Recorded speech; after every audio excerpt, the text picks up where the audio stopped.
They didn't come for coffee. That was Lena Hart's first thought the moment 3 men in dark naval uniforms swept into the Harbor Point café. Their boots struck tile with the precision of a drill line, eyes cutting through the room until inevitably they locked onto her. Conversations died mid-sentence. The air tightened like a pulled trigger. For most, she looked like any other 32-year-old sipping black coffee by the window. Shoulders relaxed, hair pulled back, phone in hand. But those who looked closer would notice the angled chair with clear sight lines to the exits, the steady gaze that tracked movement, the posture of someone who had lived under fire. Mai Lin, the barista, had greeted her minutes earlier with the usual smile. The regular she'd asked, already reaching for the large cup. That smile was gone now, replaced by alarm as the tallest officer stepped forward. "Ma'am, we need to see some identification." His voice was clipped, official. Carrying authority meant to silence. Lena's pulse spiked, but her face betrayed nothing. She set her cup down carefully, met his eyes, and asked evenly, "Is there a problem? We've received reports you've been claiming to be with the Naval Special Missions Group. Stolen Valor. You'll need to come with us." The café froze. Someone gasped. Cups rattled in nervous hands. Mai Lin leaned forward, her confusion plain. Lena felt the old weight press against her chest, the weight of suspicion she had spent years outrunning. She reached slowly into her purse, producing her driver's license. Lena Hart. "I work at the community center downtown."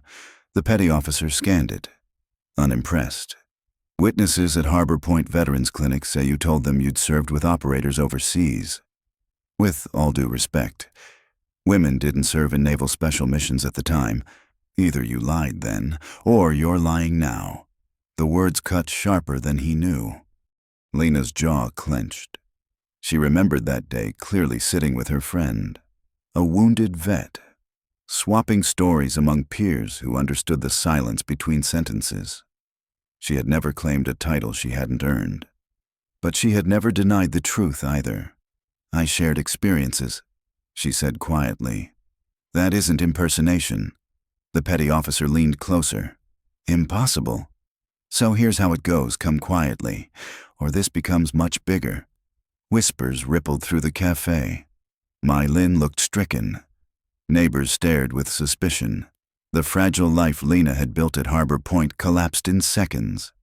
She rose slowly, hands visible. "I'll come," she said evenly. "But I want to call my lawyer." "You can call from the base," the petty officer replied, as they guided her toward the door. Mai Lin's voice cracked through the silence. "Lena, don't worry. We know who you are." Lena gave her a small, grateful smile. Inside, she knew this was only the beginning. Outside, the military vehicle waited. Doors open like a verdict. As Lena stepped forward, she realized her past wasn't buried anymore.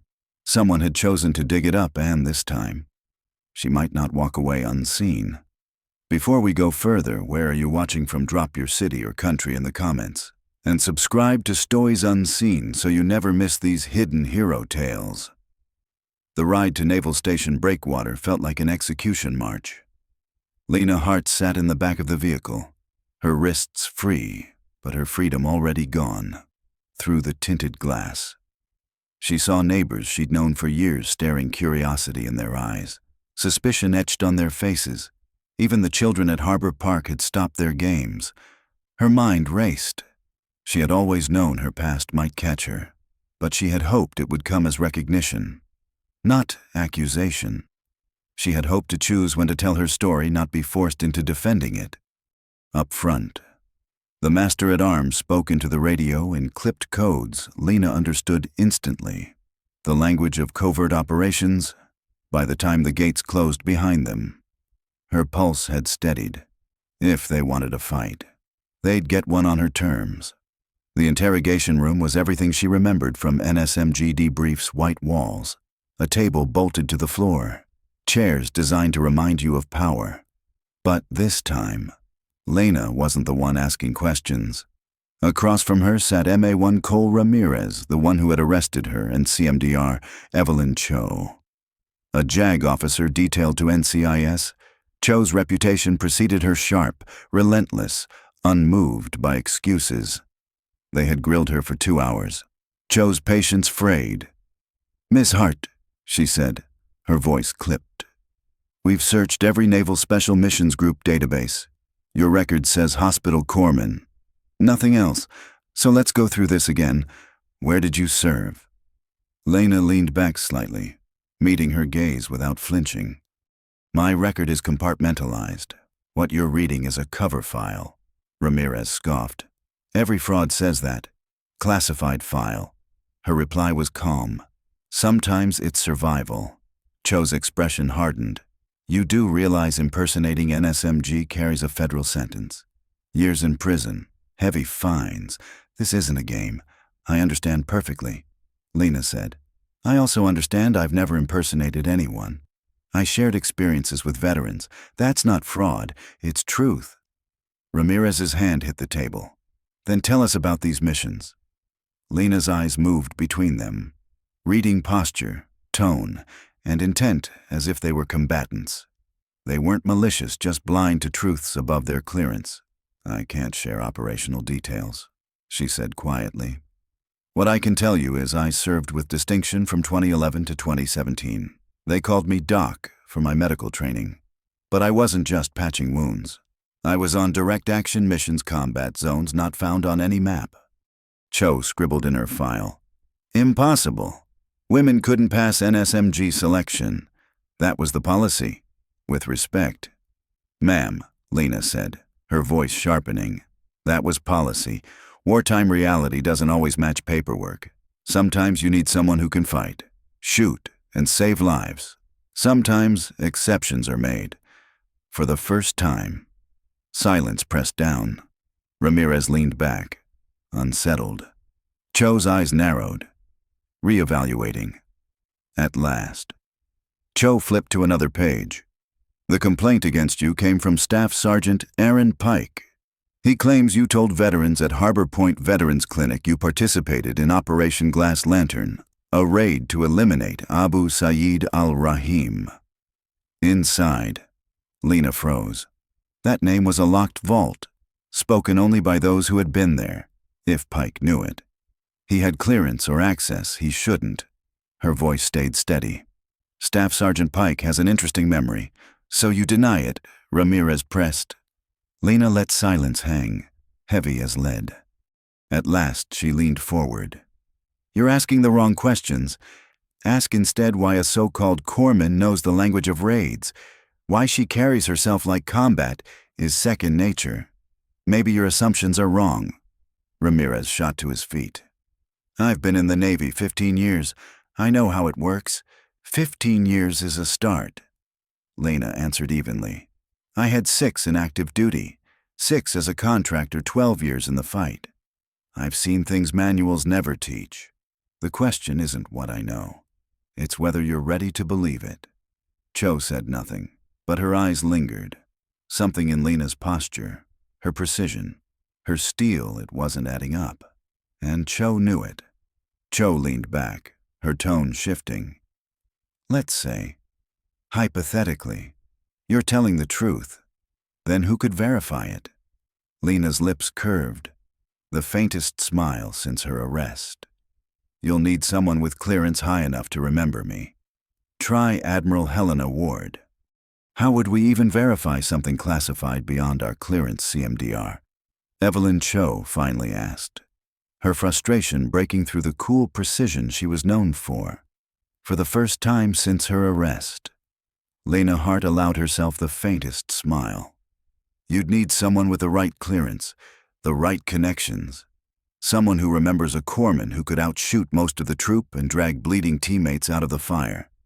Ramirez folded his arms, skeptical but leaning forward. "And where do we find someone like that, Admiral Helena Ward?" Lena replied evenly. "Retired, Deputy Director of Naval Special Missions Group from 2008 to 2016, if anyone remembers the exceptions that were made." It's her. Cho jotted the name down, her jaw tightening. Ms. Hart. If you're fabricating this, if we waste a retired admiral's time chasing ghost stories, the consequences for you will be severe. I understand, Lena said calmly. But Ward will remember. We worked together more than once. She let the silence breathe. Then added, she might even remember the Spectre sigil. Ramirez frowned. The what? Lena rolled up her sleeve. Ink sprawled across her forearm, a seabird's wings wrapped around a trident, an anchor, stylized into a mark both officers recognized instantly. Beneath it, coordinates. A date. Cho drew in a sharp breath. That's a Naval Special Missions insignia. Yes, Lena said, but not a standard one. Look closer. The angle of the wings, the date's placement, the coordinates, those weren't random. They were modifications approved for my unit by Admiral Ward herself. The room went still. Ramirez leaned in, his certainty draining into unease. Cho's pen hovered mid-air. Forgotten, finally. Cho straightened. We'll need to make calls. I'll wait, Lena said, tugging her sleeve back down. But hurry. The longer this drags on, the more questions you'll face about why a decorated veteran is being held on false charges. Miles away, in her quiet house on breakwater shores, Admiral Helena Ward was tending roses when her secure line rang. At 68, she had embraced retirement, but the name ChemDR Cho spoke into the phone made her drop the shears into the soil. Lena Hart, Ward repeated slowly, lowering herself into a chair. I haven't heard that name in years. What's she done now? Cho explained the arrest at the café, the accusations of stolen valor, Lena's claims of classified service, even the tattoo. Ward was silent for a long moment. Memories surfaced, classified missions buried under lock, tense debates in closed-door briefings, the corpsman who had defied every expectation. Commander, Ward said finally, her voice like steel. Listen carefully. Some of what I'm about to say remains classified, but you will treat Ms. Hart with the respect she's earned, and you will release her immediately. Cho hesitated. Admiral, with respect, there's no record of her in any special operations file. That's because her record was sealed at the highest levels. Ward snapped. It was designed to be invisible. She drew a breath, steadying herself before sharing secrets few had ever heard. In 2011, we faced a high-value target using a medical facility in the Corus Highlands as cover. Women and children inside made a direct assault impossible. We needed someone with medical credentials who could infiltrate, gather intelligence, and, if necessary, eliminate the threat. Cho's pen scratched furiously, and Hart already proven in combat. Ward said, her shooting scores rivaled the operators. Her medical skills saved lives under fire. The Secretary of Defense personally authorized her temporary assignment to Brigand Troop of NSMG. The mission succeeded. Target neutralized. Dozens of civilians saved. Ramirez's doubt cracked, but women weren't officially. No, Ward cut in sharply. But war doesn't bend to policy. Exceptions are made when lives are on the line. Lena Hart was one of those exceptions. Ward rose, already moving toward her study. I'll send you a photograph, proof of who she was and what she did. But understand this: if her story is being dragged into daylight, nothing will ever be the same again. The secure line went dead. Cho stared at her notes, realizing for the first time this case might rewrite history. When Semadi Cho walked back into the interrogation room, something fundamental had shifted. The steel remained, but beneath it was unease. Ramirez noticed instantly and straightened. Ms. Hart, Cho began, then corrected herself. Petty Officer Hart, I owe you an apology. Lena said nothing. Silence, she knew, could bend a room more than argument. We spoke with Admiral Ward. Cho continued. She confirmed your service. Ramirez frowned. What exactly did she say? Cho tapped her pen against the folder. Only this: your record is classified above our clearance. Your claims are legitimate. You served in special operations from 2011 to 2017. With distinction, Ramirez faltered, but women official policy at the time barred it. Cho cut him off, but war forced exceptions. Lena rolled up her sleeve again, exposing the Spectre sigil. Every line here means something. The wings mark operations. The coordinates where I dragged 3 teammates out of an ambush. The date when I was cleared for direct action. Even the small marks: medical, demolitions, comms, sniper. Cho's pen scratched again, not to build a case against her, but to document the resolution of a mistake. But one name still hung over the table: Staff Sergeant Aaron Pike. Cho said, "The man who filed the complaint." Lena's jaw tightened. "At the Harbor Point Veterans Clinic." I was careful, but Pike knew details no one outside the team should know: names, missions, even Glass Lantern. That information was sealed at the highest levels, if he has it. He either has clearance above mine, or he got it somewhere he shouldn't. The room chilled. What had begun as a fraud case was unraveling into something darker. 3 days later, Lena was no longer a suspect. She sat in a secure conference room at Breakwater, this time as a consultant. Across from her sat Cho, Ramirez, and a new face: NCIS Special Agent David Chen. "Ms. Hart," Chen began, his tone measured. "Pike wasn't acting alone. He's been contacting veterans systematically, 17 that we've identified, all from units with classified missions between 2008 and 2016. He asked about targets, tactics, dates, information only operators would know." Lena felt a chill run down her spine. "You think he's gathering intelligence? We think he's working for someone who is," Agent Chen said flatly. "A defense contractor with foreign ties. His bank records prove it." Ramirez shook his head. "He's still active duty. Why risk everything? Money isn't always the only reason." Lena said quietly, "If someone wanted to expose programs like mine, veterans are the weak points, isolated, forbidden from speaking. Easy to probe." Chen nodded once. "Exactly. Pike's complaint wasn't about stolen valor. It was about flushing you out, forcing your service into official records." The realization hit hard. Pike had known exactly who she was.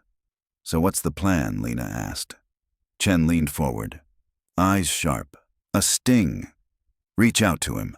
Pretend his complaint worked. Thank him for protecting real veterans. See if he tries to recruit you to help identify others." Lena exhaled slowly, back into shadows, back into deception. But this time, the mission was bigger than her.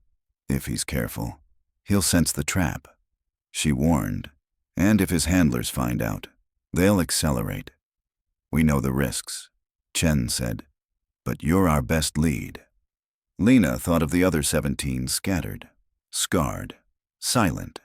"Then make it more than a sting. Use me to reach them. People like us can recognize each other without revealing classified details." Cho hesitated, her eyes narrowing in thought. Risky, but it could protect them too. Lena met their eyes, her voice steady. 18 months ago, I was a civilian at a community center. 3 days ago, you arrested me for stolen valor. Now you're telling me this runs deeper, wider than me. Fine, but if Pike and his employers want to burn our history into the open, they'll go through me first, for the first time. Agent Chen smiled. "Then we'll make sure they do."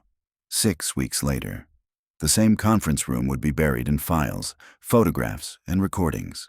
Operation Quiet Ledger was underway, and Lena Hart was no longer the hunted, she was the bait. 6 weeks later, the war room at Naval Station Breakwater looked nothing like the sterile chamber where Lena Hart had first been questioned. The table was buried under files, encrypted drives, photographs pinned to boards, evidence of an intelligence net that had nearly slipped through unnoticed. NCIS Special Agent David Chen stood at the head, fatigue etched into his face but pride firm in his voice. "Ladies and gentlemen, Operation Quiet Ledger is complete. We've dismantled a foreign network targeting veterans of classified programs. Their aim was to map operators like Hart, people whose records were sealed. whose service was meant never to exist. Lena sat quietly, listening. She had played bait drawing Pike out, letting his handlers reveal themselves, and reaching veterans who had been just as isolated as she once was. 14 of the 17 had answered her call. Some broke down on encrypted lines, relieved that at last someone understood. Others demanded their service be documented, even if under the highest classification. For the first time, Lena realized she hadn't been alone. She had simply been kept apart. At the far end of the table, Admiral Helena Ward watched silently. Retirement had softened her edges, but her authority remained iron. When Chen finished, she spoke, and the veterans Pike contacted all briefed. CMDR. Cho answered. Most want closure. Some want their records amended. All now know they weren't forgotten. Lena allowed herself a small smile. That had been the hardest truth to bear, that she might have been the only one. Now she knew better. What about Pike MA1? Ramirez asked. Agent Chen's tone was flat, cooperating. Gambling debts made him desperate. He didn't realize how deep the contractor's net ran until we showed him. His handlers are in custody. More arrests are in motion. Ward nodded once, then turned to Lena. Petty Officer Hart, you've carried this weight long enough. What will you do now? The room quieted. Lena had asked herself that question every night since her arrest. For years she believed hiding was safest, burying her service, blending into the community center, pretending the past was over. But Operation Quiet Ledger had proved silence didn't protect anyone. Not her. Not the others. I'm finished hiding, she said at last. I'll work with the Navy to properly document the programs I served in. Other veterans deserve recognition, even if their files stay sealed, and I'll keep at the community center. They need someone who understands invisible scars. Ward rose, pulling a small velvet box from her case. She placed it in front of Lena. Inside lay a bronze star and paperwork that finally acknowledged her classified service. Ward read aloud. Petty Officer Lena Hart distinguished herself through extraordinary heroism during multiple special operations. Her actions directly contributed to mission success and saved the lives of teammates and civilians. Lena's throat tightened. For years she had wondered if her sacrifices mattered beyond the men she pulled from the fire. She whispered, "Thank you, Admiral. This means more than you know." Agent Chen cleared his throat. "There's more. Our investigation uncovered others like you women who served in the shadows. They've been carrying the same silence you did. Would you help us reach them?" Lena looked around the room. Cho, Ramirez, Chen. Ward faces that once doubted her now seeing her as part of the team, for the first time since leaving active duty. The weight eased from her shoulders. "Commander?" she said softly. "I thought you'd never ask." 3 months later, Lena stood in a secure facility in Virginia, facing a small group of women whose lives mirrored her own. Some limped, others bore scars you couldn't see, but every face carried the same defiance. For years, Lena began, we thought we were alone. We thought our stories were too dangerous, too unbelievable, but we served. We proved that capability matters more than gender, that courage takes many forms, and that sometimes the most important service happens where no spotlight reaches. One woman asked quietly. "What happens now?" Lena touched the bronze star in her pocket, then met each pair of eyes. "Now we make sure those who come after us don't have to hide. We make sure their service is honored, and we make sure history doesn't forget us, even if the files stay sealed." Outside, flags rippled in the Virginia wind. Their stories would remain classified for decades, but they would no longer be invisible. Because Lena Hart had learned the greatest act of service wasn't disappearing. It was choosing to stand in the light,